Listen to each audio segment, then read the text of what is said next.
Bom, falamos de dois. Vem o três, que é o mais normal de todos aqui. É o racional. O mundo inteiro ocidental se apoia nesse homem aqui. O auge do ser humano é muita coisa na mente, que a gente chama de conhecimento. E eu coloquei aqui que o verdadeiro conhecimento é a habilidade de ser, né? De ser, de expressar, de saber fazer. Então, tudo que não posso provar não existe. E se existe, ainda assim, não importa. Não foi provado. Esse é o racional. Ele está fora. Ele precisa de evidência para provar alguma coisa. Não tem, não existe para ele. Tudo que eu não posso provar, não existe. Acabou. E se entende dono da verdade. Por isso que essa verdade, baseada na mente, é muito complicada. Então, inteligência racional. Então, vamos lá. Aqui está ligado também a dimensão mental, porque a mente é um instrumento do racional. Ele é um instrumento, a mente é o elemento básico da cultura e é o elemento básico para a dimensão existencial. Tudo isso aqui está ligado à inteligência racional aqui. São dimensões do ser humano, cultural e existencial. Então faz uso do lado esquerdo do cérebro, causa e efeito, debulha em partes, mas não monta a síntese. Eu estava no México, horário de almoço, me pediram assim, espontaneamente, Adriano, você não podia falar alguma coisa? Peguei o microfone, tinha umas flores em cima da mesa, e fui perguntando cada parte da flor o que era, né? Tinha um espinho, talo e tudo, cada as pedras, e fui arrancando tudo, certo? Aí no final estava aquele monte de coisa em cima da mesa. Eu perguntei, cadê a flor? O racional debulha o todo em partes, mas não monta para o todo. Ele não faz a síntese.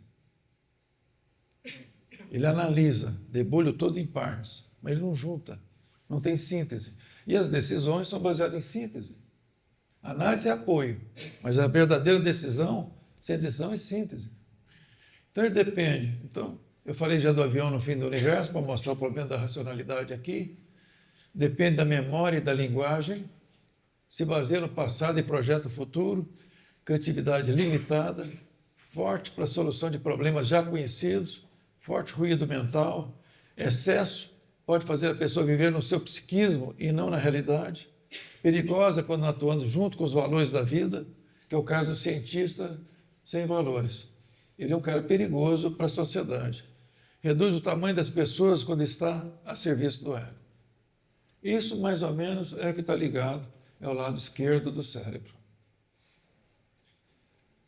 Veja, a gente vai mostrar aqui a situação do filme, que deve estar na sequência aí, para a gente entender melhor o que se passa aqui. Bom, primeiro contato que eu lembro, assim, que aconteceu comigo sobre pensamento. Eu estava estudando com a minha mãe, e em algum momento, acho que a gente parou por algum motivo, e ela me perguntou, né, o que você está pensando? Eu levei um choque, porque devia estar pensando que era artista de Hollywood, porque a gente, quando a autoestima está baixa, a gente fica contrabalançando, sonhando com coisas desse tipo, né? Cantor, ser reconhecido, chamar atenção em alguma coisa, né? E eu levei um choque, porque ela perguntou, o que você está pensando? Foi quando me caiu uma ficha que eu podia pensar ou não pensar em alguma coisa. Nesse momento, caiu uma ficha assim, posso pensar e posso não pensar. Isso, para mim, foi um marco, né? Mexeu demais comigo isso aqui. Você pode suspender um pensamento negativo. Se a gente pensar que uns 90% das doenças são psicossomáticas, só pela forma que a pessoa pensa. A pessoa é negativa, fica remoendo, danifica o corpo. Doença psicossomática. Mas 90% é doença psicossomática. A gente traz para o corpo o que a gente pensa. Fica remoendo coisas.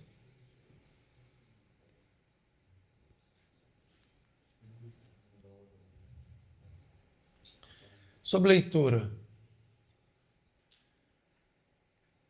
Eu tinha uma aversão a ler. Quando a escola me passava para ler um livro, Eu buscava achar com alguém um resumo do livro e fazer um resumo do resumo. Não gostava de ler. Por isso que eu gosto do oposto. A minha situação de uma pessoa introvertida, totalmente desregulada, para mim foi um fator tremendamente positivo. Porque agora eu entendo onde eu estava. E me permitiu entender onde eu podia estar. Mas se eu não tivesse passado, talvez, por essas circunstâncias, talvez eu não ia perceber o potencial que a gente tem por dentro. Então, eu não gostava de ler de jeito nenhum. E eu lembro muito bem, não lembro do professor, mas um professor que me falou, gente, quando você lê um livro, você imagina, uma pessoa tem uma vida inteira, e aí ele põe o melhor dele num livro, e você não precisa viver a vida dele naquilo para captar essa informação. Eu virei um viciado em livros. A partir daí, fiquei impressionado com esse conceito. Então, passei a devorar livros mesmo. Por isso que na época do Exército eu estava numa condição razoável em termos de leitura, né, que impactou aquela decisão do Exército. Então, quando você alimenta a mente com esse banco de dados, e essas informações são soluções para problemas, né, então eu já passei dos 1.800 livros estudados. Então, o Brasil perdeu 6,7 milhões de leitores em 4 anos, 53% da população não lê livros, apenas 27% lê um livro inteiro em 3 meses. Jovens que não leem têm queda de 20% a 30% de vocabulário, queda de QI direto. Há estudos que apresentam números superiores a 40% de queda com impacto direto no coeficiente de inteligência. Isso é assustador com a tecnologia, a simplicidade que as pessoas pegam. Então, você vê, quem faz prompt hoje adequado tem 50, 60 anos. Não quero desmerecer quem tem 20, 30, 40 não, tá, Tiago? Mas, em geral, quem faz prompt é quem tem 50, 60 anos, sabe? Porque tem feeling, sabe fazer a pergunta.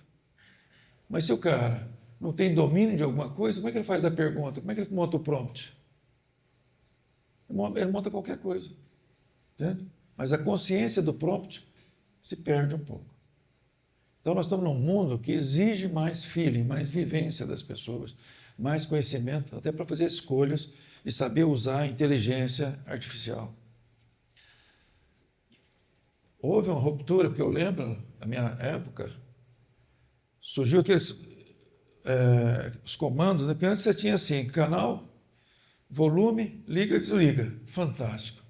Eles criaram uns 20 comandos. Eu falei, nossa senhora, eu queria ligar, desligar.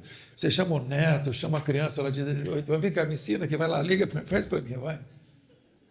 E aí entraram os aplicativos, softwares, os jovens rebentaram. O que está acontecendo atualmente?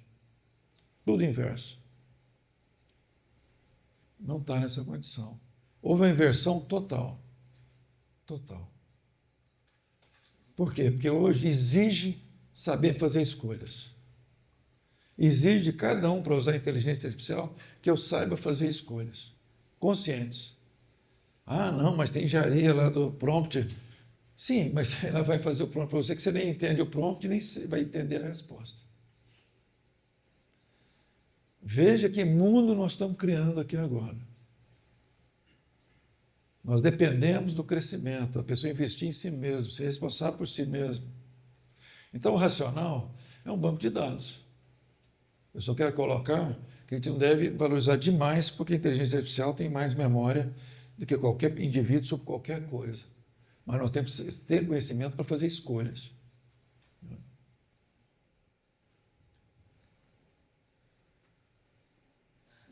Isso aqui, minha filha fez uma arte. Ela estava na Austrália e me fez uma figura assim. Esse sou eu aí. Eu tenho as espinhas de peixe ali debaixo, se dá para ver. Lendo o livro, um olhar mesmo assim, meio de doido, né? Doidão. E um mar de livros em volta. Essa foi a figura que minha filha fez de mim. Eu fiquei apavorado quando ela fez isso, né? Porque para mim era negativo isso, né? Hein? E a ilha só cabe você. Estou na minha. Não, mexeu comigo. Eu já te falei, eu trabalho com a educação porque eu não fui um bom pai. Eu não entendia de educação. Por isso que eu investi em educação.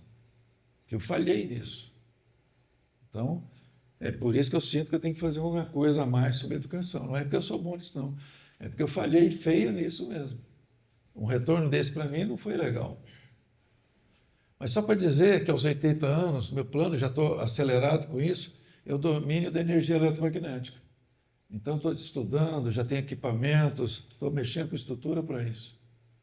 Porque a minha previsão é com o domínio da energia eletromagnética com 80 anos. Tem uns jogos aqui que desapareceram do mercado, que você movimenta uma bola com a mente. Impressionante, gente. Cada vez mais hoje, você está movimentando tudo pela mente. Isso começou aqui no Brasil, o neurocientista brasileiro, o Nicoleles, na Copa do Mundo. Ele pôs lá um exoesqueleto em cima de um paraplégico e ele chutou uma bola. Ninguém entendeu aquela bola que ele chutou, não entendeu que ele não tinha, entendeu? Pela mente ele chutou a bola. Pela mente. Isso foi Nicoleles. Hoje virou coisa comum. Aí desenvolveram os brinquedos para usar a mente. Desapareceu do mercado. Espero ter chegado em casa. Eu tenho que cobrar isso aqui, porque eu fiz a compra agora no mercado que existe, mas não tem na empresa Mattel mais esse tipo de equipamento. Então, organização de estudos. Acho que eu estava conversando aqui com a Cristina, né, Cristina? Sobre estudo. A vida inteira eu fiz isso com livros. Qual que é o meu objetivo na vida? Aonde estão minhas dificuldades? Quais são os temas novos ligados a meus objetivos? E marcava em cada livro 931, 931, 931, multiplicava e gerava uma nota. Essa é a sequência do meu estudo. Então, a vida inteira eu só estudei, li, direcionado para os meus objetivos de vida. Lembra que eu tracei lá atrás? E fiquei firme nisso e sempre fui direcionado. Eu tenho um irmão que lê, talvez mais que eu, mas ele lê tudo. Eu não sei ler tudo, eu leio aquilo que faz sentido como instrumento para me resolver alguma coisa. Eu não quero, eu vejo o livro como conteúdo técnico, como ferramenta para resolver alguma coisa. E não simplesmente para ler. Não? Então, essa é a metodologia que eu sempre apliquei para estudar, certo? Os pesos dos livros. A minha biblioteca, recentemente, eu passei para uma unidade da Fundação Getúlio Vargas em torno de 2.000 livros. Doei 2.000 livros. Então, sempre tive em torno de 4.000 livros na minha biblioteca pessoal e tenho os livros de prioridade de estudo. Então, esse é o meu macete para estruturar a pesquisa e estudo, tá ok? E aí eu falei da rosa para vocês, que foi lá do México, eu já comentei com vocês. E eu falei do lobo pré-frontal. Lembra que eu falei que você tem um neocórtex. Mas separa a caixa craniana. Eu tive não só no Museu de História Natural de Nova York, como também lá de Washington, pegando peças assim para olhar. Olhando lá nas vitrines, né? A evolução do nosso cérebro. Reparou que aqui ó, tem um buraco aqui? Ó? Então, a última parte do desenvolvimento do cérebro foi nessa área aqui. Ó. Ficou arredondado aqui. Ó. Por isso que o lobo pré-frontal é a última área de desenvolvimento do cérebro. E o Maturana, que é a imagem que está aqui, Humberto Maturana, doutor em biologia em Harvard, já esteve também com a gente aqui no Brasil, ele começou a apresentar a sua hipótese sobre como desenvolver o cérebro humano. Porque nós tivemos um crescimento muito grande do cérebro por volta de 150 mil anos atrás. E ele falou, a linguagem. A linguagem foi o fator que afetou o desenvolvimento do cérebro. Você imagina, não existe linguagem. O indivíduo está na mata, vê um animal, ou vê uma fruta para comer, ou ele está com medo de alguma coisa, começa a chover, ele age de acordo com o momento presente, ok? Vê uma fera, ele se esconde, vê uma fruta, ele vai buscar, ele vive o momento presente. Aí ele começa a nomear as coisas, dá nome para cada coisa, dá símbolos, ok? Então agora ele chega lá na caverna onde ele está morando lá e começa a falar dos símbolos. Agora ele não está vivendo o momento presente, ele começa os símbolos, que é a linguagem, e começa a falar com seus colegas sobre aquilo. E aí nós aprendemos a linguagem e passamos mais de 90% do tempo na mente. Raciocinando, pensando, nunca no momento presente, ou no passado ou no futuro, mas não no momento presente. Então, se a linguagem contribuiu demais para a evolução humana, do ponto de vista da existência, mas ele tirou o ser humano do momento presente. Então, você, agora com esse psique, você fica pensando. Entendeu? Sua mente está 1000 por hora, pensando no futuro e no passado. Porque a mente não funciona no momento presente. A mente não tem instrumental para funcionar no momento presente. Não tem. Ela precisa de comparação.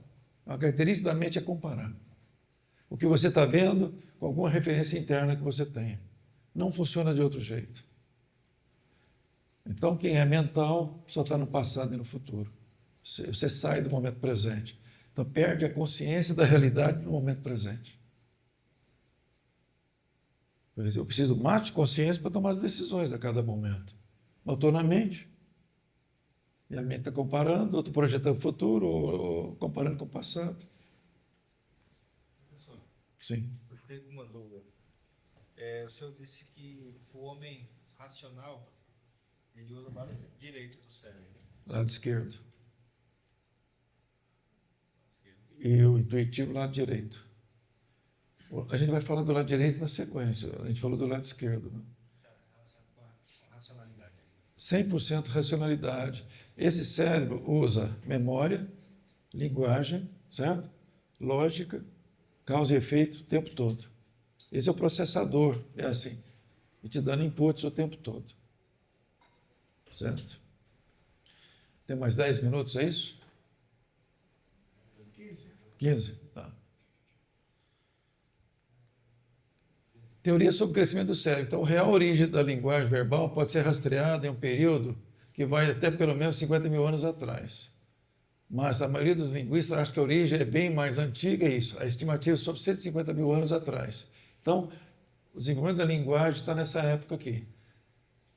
É muito novo, né? Muitos de nós acreditam que começou há mais de 500 mil de anos, diz Tallerman. Antes da linguagem, vida mais no momento presente, vida psíquica forte após o desenvolvimento da linguagem. Então, desenvolveu um psiquismo muito pesado baseado na mente. Saímos do nível de consciência. Né? Saímos do nível de consciência. O córtex pré-frontal, que é esse aqui, surge há menos de 1 milhão de anos atrás. Essa área não tem vinculação com o processo de condicionamento com base em reforço positivo e negativo, que são características do cérebro antigo. Então, veja aqui. Presente, não mente, quando você está no momento presente. Passado, futuro. Né? Toda a gente é inundada por pensamentos. É por isso que tem tanto sofrimento e tristeza. Isso é Rumi. Rumi é ligado aí aos árabes, né? É ligado também ao sufismo. Então, a mente somente funciona no passado ou no futuro e nunca no momento presente. Vocês sabiam que a capacidade de amar só está no momento presente? Quando eu uso a mente, eu não tenho capacidade de amar. No momento que eu uso a mente, não estou amando. O amor só existe no momento presente, não tem no passado e no futuro. Uma coisa muito séria quando fala de arquétipos. Entender esse processamento interno nosso. E aí, Descartes, o homem está vivo porque pensa. Existe um sujeito separado do objeto. Então, a gente vê que quando a gente coloca em primeiro plano o nosso cognitivo, quer dizer, a prioridade nossa é o racional, das partes para o todo, base da mente, ele está preso numa bola aqui, numa matriz. Ele está preso ao seu condicionamento. Aqui que está aqui, ele fica preso aqui, por isso tem correntes aqui preso. Né? Limitação da percepção da realidade nessa condição aqui. A consciência de todo para as partes. Aqui é das partes para o todo, tentando sair das partes para o todo, e nunca fecha no todo. E a consciência do todo para as partes. Liberdade, percepção ampla, mas quem está na racional não tem essa percepção. Esse filme é impressionante. A Kate aqui, ela faz o papel de uma soldado. E tem o juramento, e tem aí o julgamento em Nuremberg, da pós-guerra. O que aconteceu aí? Eram soldados, estava com um grupo de soldados levando os judeus de uma cidade para outra. Isso é real. Estava levando os judeus. Chegou a noite, pararam na igreja, colocaram os judeus dentro da igreja e fecharam a porta. E os americanos vieram e jogaram bombas incendiárias ali, e pôs fogo na igreja. Olha a igreja como é que ficou. E os soldados não abriram a porta da igreja para o pessoal sair. E ela foi julgada. E perguntaram para ela, por que você não abriu a porta? Uma pessoa racional, o que fala? Eu era soldado, se eu abrisse a porta eles iam fugir, era meu papel. Se os valores não for, se a racionalidade não for dirigida por valores, o mundo não tem como operar. Mas o que você faria no meu lugar? Se eu abrisse a porta, eles iam fugir. Eu sou soldado.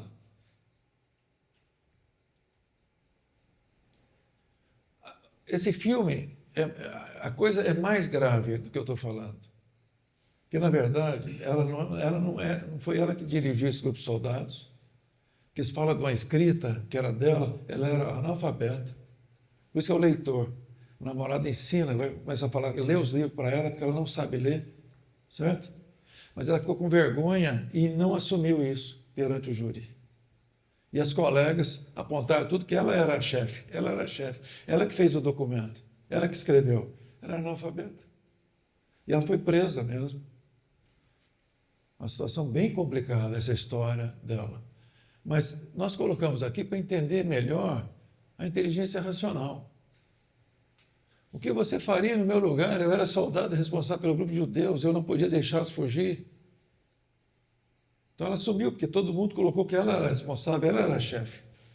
Então, em Nuremberg, ela assumiu essa posição.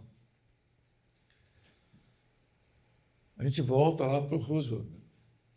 Ele falou, formar pessoas sem caráter é melhor não deixar nem entrar na universidade. É o que acontece na Coreia do Sul hoje, evitando pessoas não éticas entrar na universidade. Acho bacana um experimento também, ligado a abelhas e os mosquitos. O que é mais inteligente? A abelha ou o mosquito? A abelha, né? A abelha é fantástica, né? Sabe um macete? Você põe um monte de abelha no vidro. Deixa a boca do vidro para o lado escuro e põe o fundo para o lado claro. Elas não saem, porque a lógica é sair para a luz. Elas ficam presas lá o tempo todo. Aí você enche de mosquito lá, em 2 minutos eles batem para um lado, batem para o outro, vai embora e sai todo mundo. Entendeu? Hein?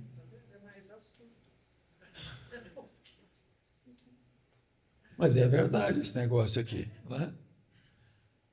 Então a lógica é ir para lá.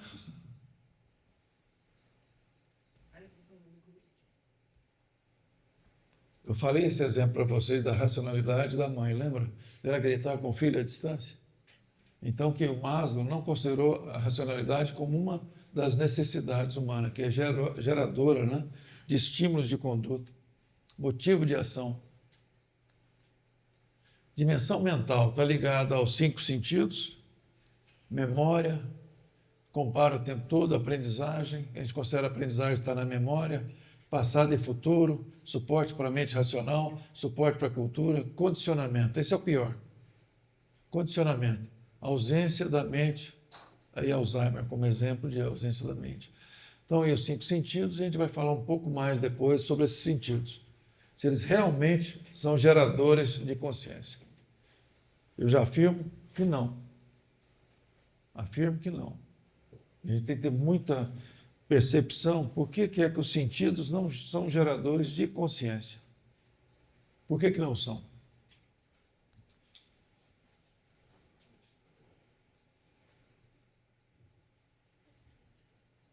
Na fase infantil, a criança tem um volume de sinapse de um adulto. Com os 2 anos, é o mesmo tanto de um adulto. Com 3 anos, é o dobro de sinapse de um adulto.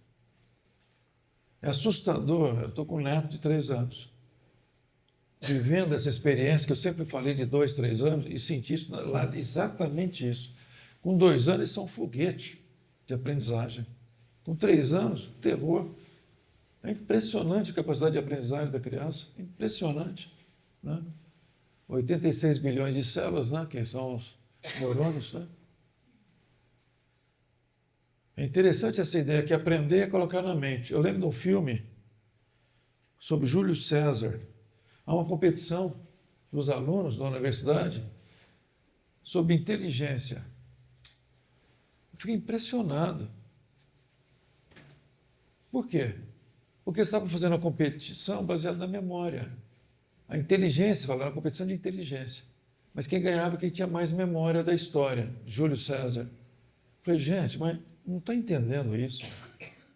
Entendeu? A memória significa inteligência, porque você gravou e consegue, com um papagaio, falar tudo sobre aquilo. Qual o sentido disso? Né? Inteligência artificial está aí. A gente cada vez mais está envolvido, a gente não sabe mais se às vezes é uma pessoa que está do outro lado ou não é. Né? Na área de automóveis mesmo, agora tem pessoas que falam, eu sou o fulano de tal, e começa a falar com você. E, na verdade, é uma máquina falando com você. Cada vez mais estão usando isso. Né? Você não sabe mais identificar muito bem isso. Chegou nesse ponto, né? Os robôs aí estão agora realmente caminhando rápido, né? Vê que nível chegaram de imagens de robô para dialogar, conversar. Qual que é a vantagem de a gente perceber isso aqui? Perceber que a nossa personalidade, a nossa mente, é um processamento interno e você não é isso. É porque nós temos uma máquina dentro de nós que gera os pensamentos. Nós não somos esse processo. Por isso eu chamo de inteligência artificial humana. Então, os robôs nos ajudam a pensar a facilidade que a inteligência artificial gera robôs, e nós temos um processador dentro de nós, assim, uma máquina humana nossa, dentro de nós, para desenvolver pensamentos. E aqui mostra como é que a mente funciona. Vocês devem ter ouvido falar das crianças lobo na Índia. Descobriu 2 crianças que foram criadas por lobos. E elas andavam de 4. Trouxeram para a sociedade, uma faleceu logo, a outra ficou viva por mais tempo. Mas nunca abandonaram essas condições básicas dela. Na Ucrânia, eu acompanho esse caso da Oksana Malaya aqui, da dó. Ela foi criada com cachorros. Os pais alcoólatras, foi praticamente criada por cachorro. Você vê o psiquismo dela e vê como é que você danifica. Quando o psiquismo, na fase infantil, não é estruturado, para você depois, na vida adulta, resgatar é quase impossível. O caso dela, eu percebo o acompanhamento dos psicanalistas, ela deve estar hoje com uns 40 anos, até hoje já tem problema mental muito sério, foi criada com cachorros. Então o ser humano tem facilidade de copiar. A criança vê no adulto um espelho. Por isso que na escola infantil, a criança copia o adulto. Nós vamos chegar numa estatística complicada sobre professores da educação infantil, que eu tenho lá com base em Campinas. Vou mostrar depois para vocês.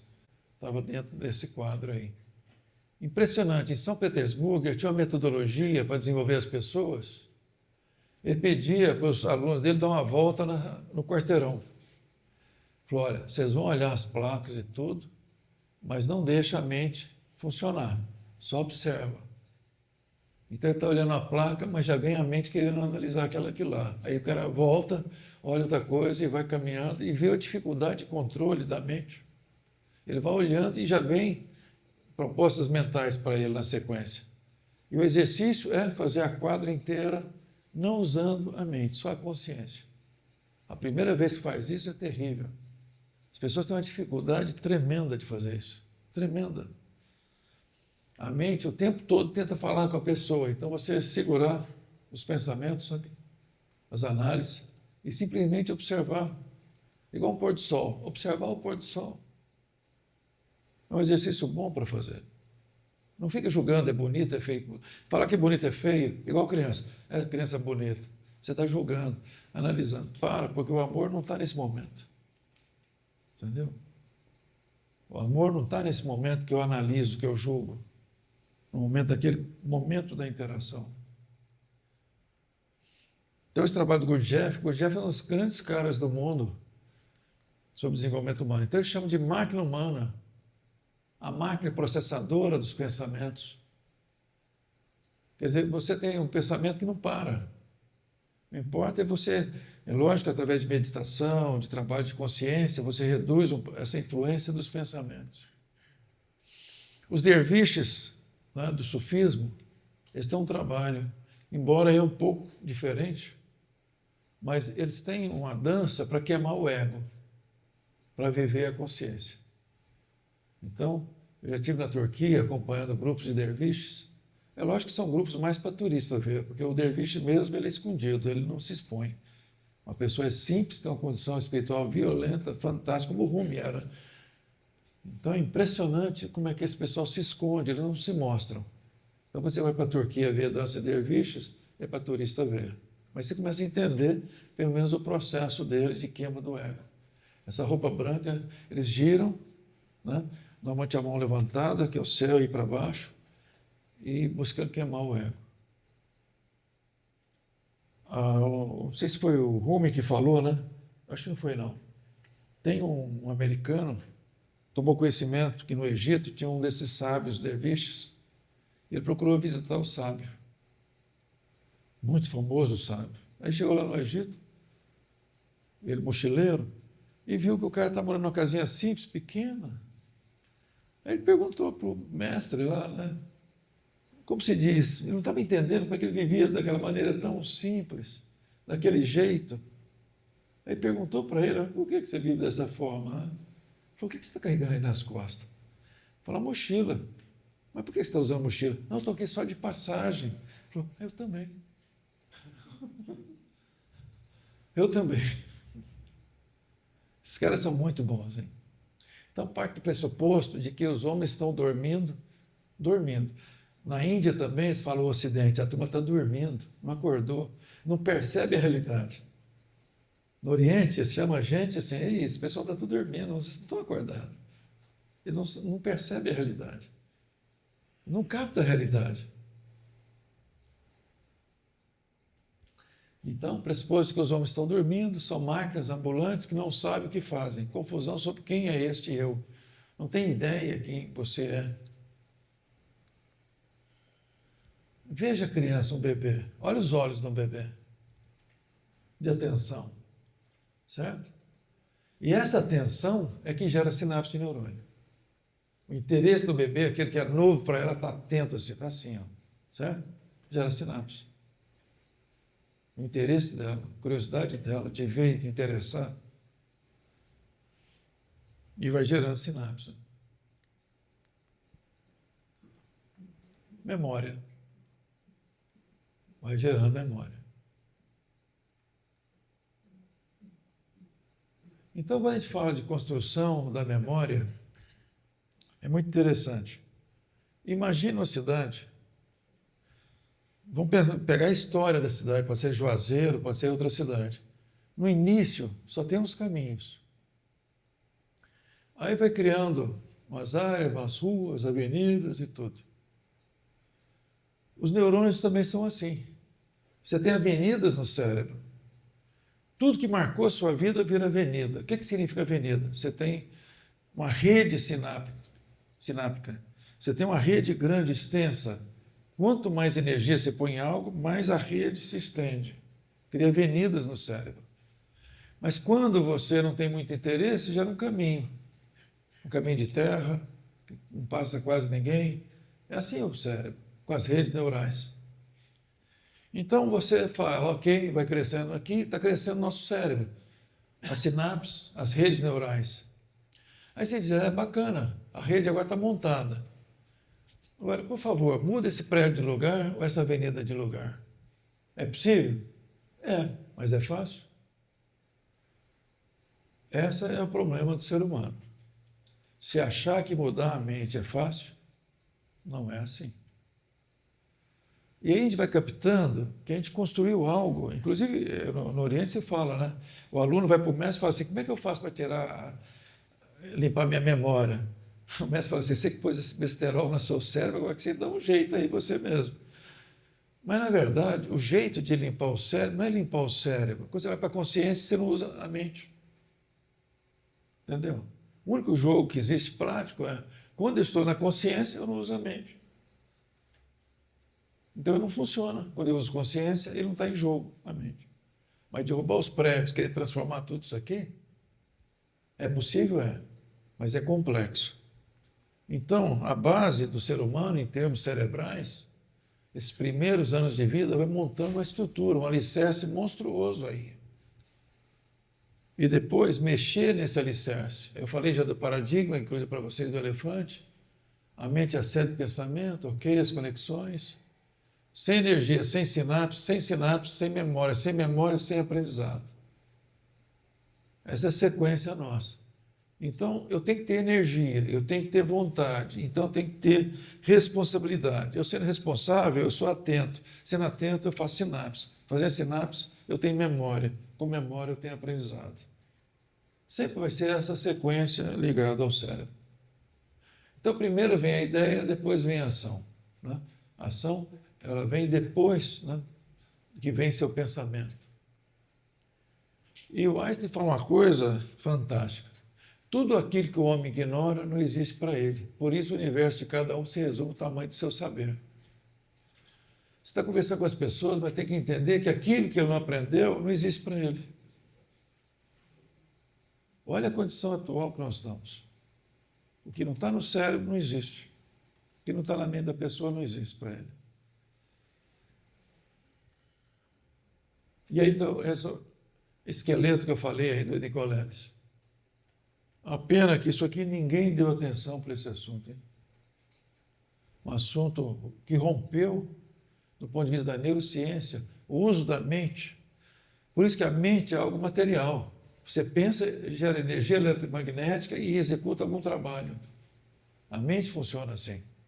Então, o que nós temos aqui em jogo é isso. A pessoa usa a mente e movimenta algo com a mente. Hoje está sendo muito comum isso já em trabalhos.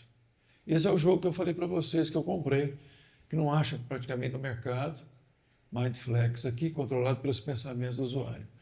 Eu quero pegar para ver como funciona mesmo, você vai a mente da pessoa manipulando uma bola ali, no ar, certo? Então o pensamento tem início no córtex cerebral e é produzido pela sinapse. O pensamento é onda mental eletromagnética e possui uma base física que é a rede neural.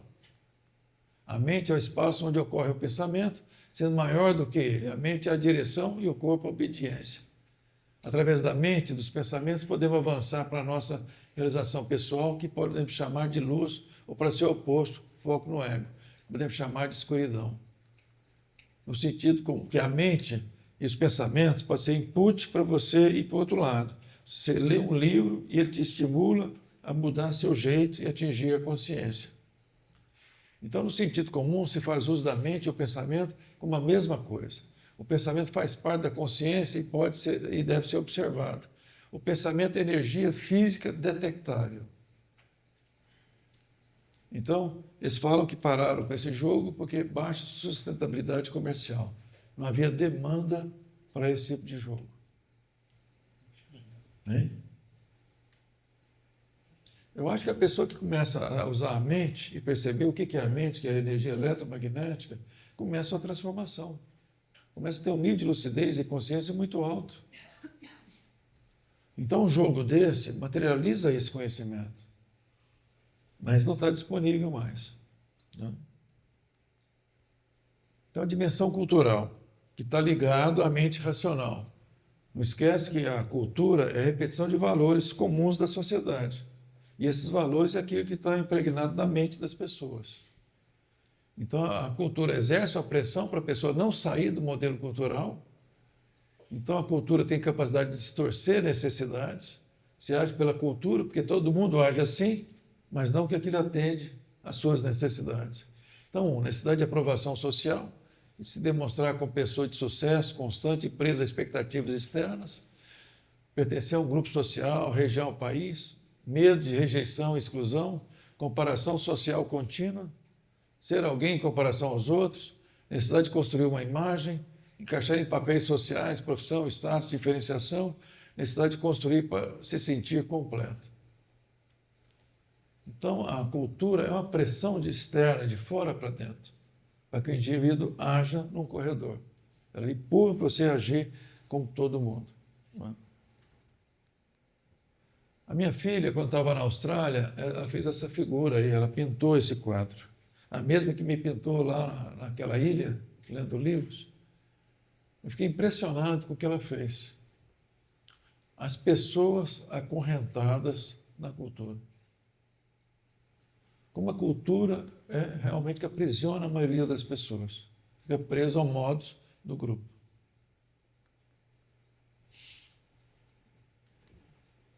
Eu fico impressionado que a pessoa nasce dentro de uma cultura e tem, por exemplo, se o cara está no judaísmo, então a fisionomia, a aparência dele, né, é a mesma, né, em grupo, principalmente o grupo religioso.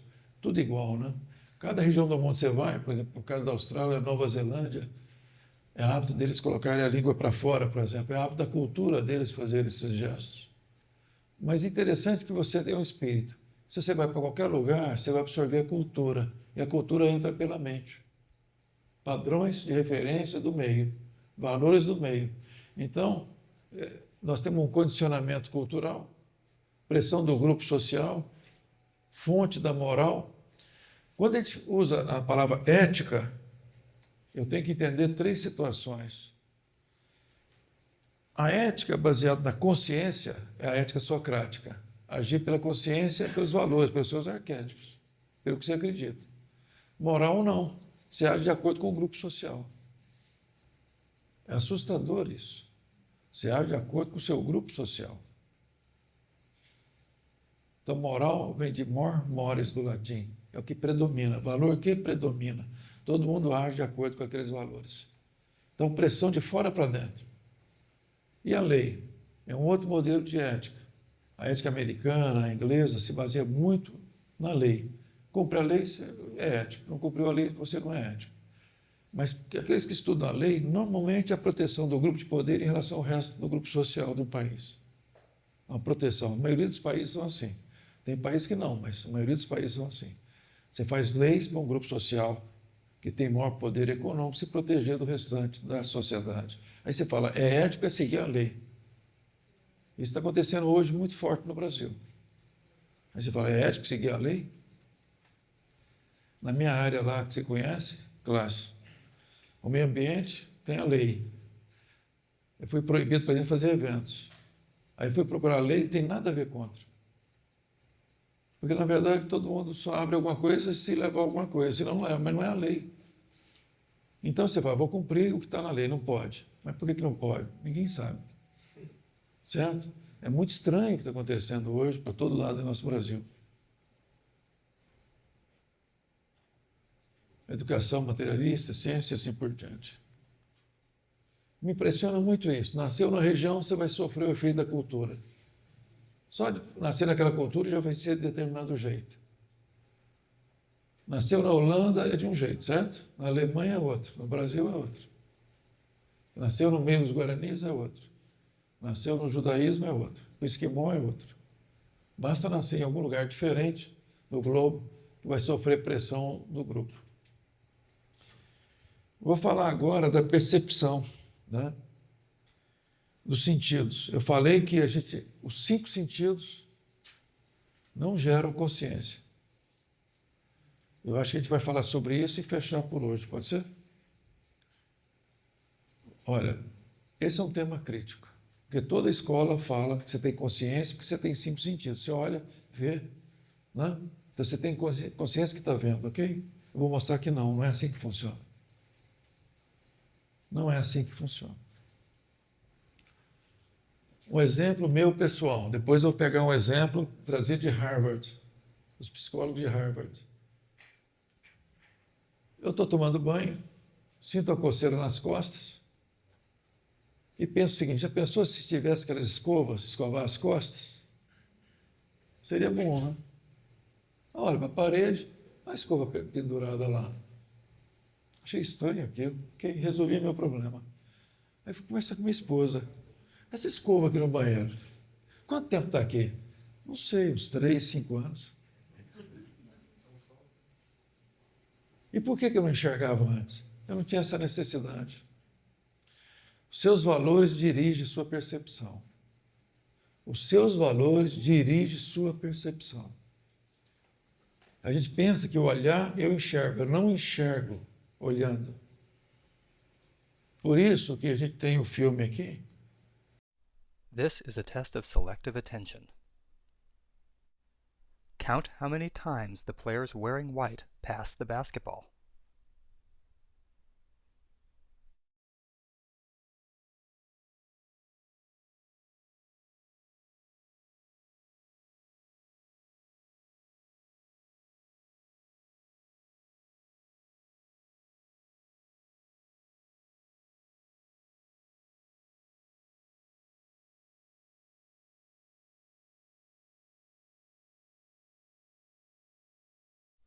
How many passes did you count? The correct answer is 15 passes. But did you see the gorilla?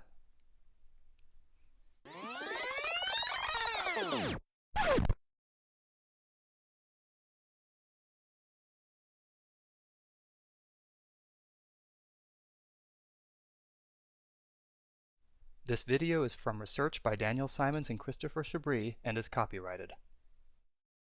It is available for use in talks, training, and teaching on DVDs from VisCog Productions.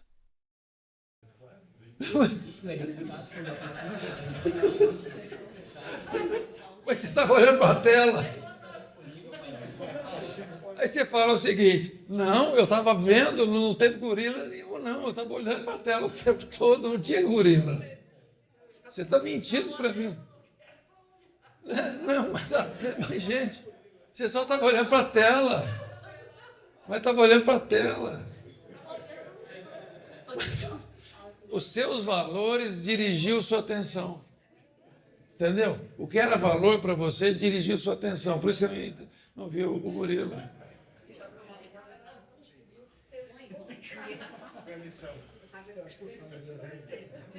Não há percepção.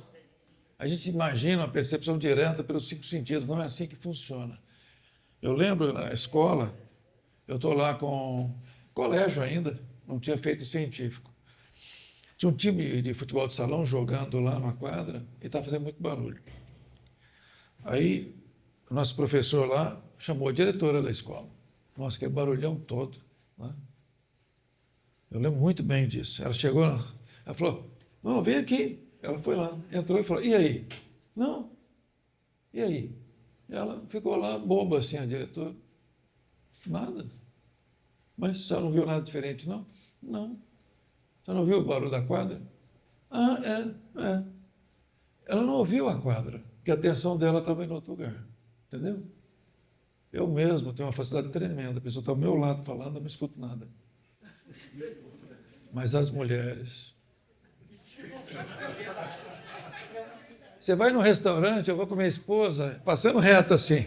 Ela conta que aquele pessoal foi para Hollywood, lá, o outro fez isso aqui, não sei o quê, o outro, você chega lá.